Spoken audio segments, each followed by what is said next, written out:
Bonjour à tous, bienvenue au Muséum d'Histoire Naturelle de Toulouse. L'idée aujourd'hui, en ce qui me concerne, n'est pas tellement de faire un exposé magistral, mais de vous présenter un certain nombre d'images ethnographiques. Car c'est une journée qui sera faite de débats et d'échanges.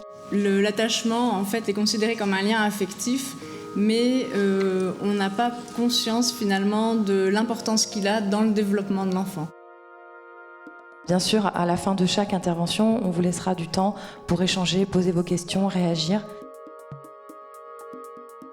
Est-ce que ces pourcentages, avec le temps, avec l'évolution de nos vies, est-ce qu'il n'a pas évolué aussi ?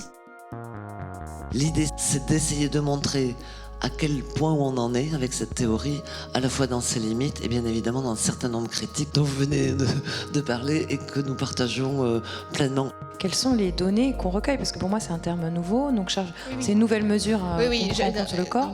Et voilà, c'est une bonne question. Le simple fait d'être dans un entretien et d'être émotionné, vous avez déjà un cortisol qui monte. Donc moi, je ne suis pas du tout dans ces trucs-là. Quel impact ça a par rapport au modèle des entreprises qui sont les assureurs privés? Enfin, il y a quand même des questions extrêmement fortes et qui ne sont pas de demain. Elles sont déjà là. Voilà. Il ne me semble pas être dans une période, dans un monde où on a le temps de la nuance, de l'explication, du temps nécessaire à expliquer qu'en science, on est dans le doute. Voilà. Et que c'est ça qui est motivant.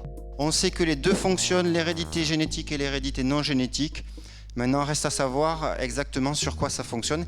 Et sur les humains, on est encore loin d'y être. Voilà, merci.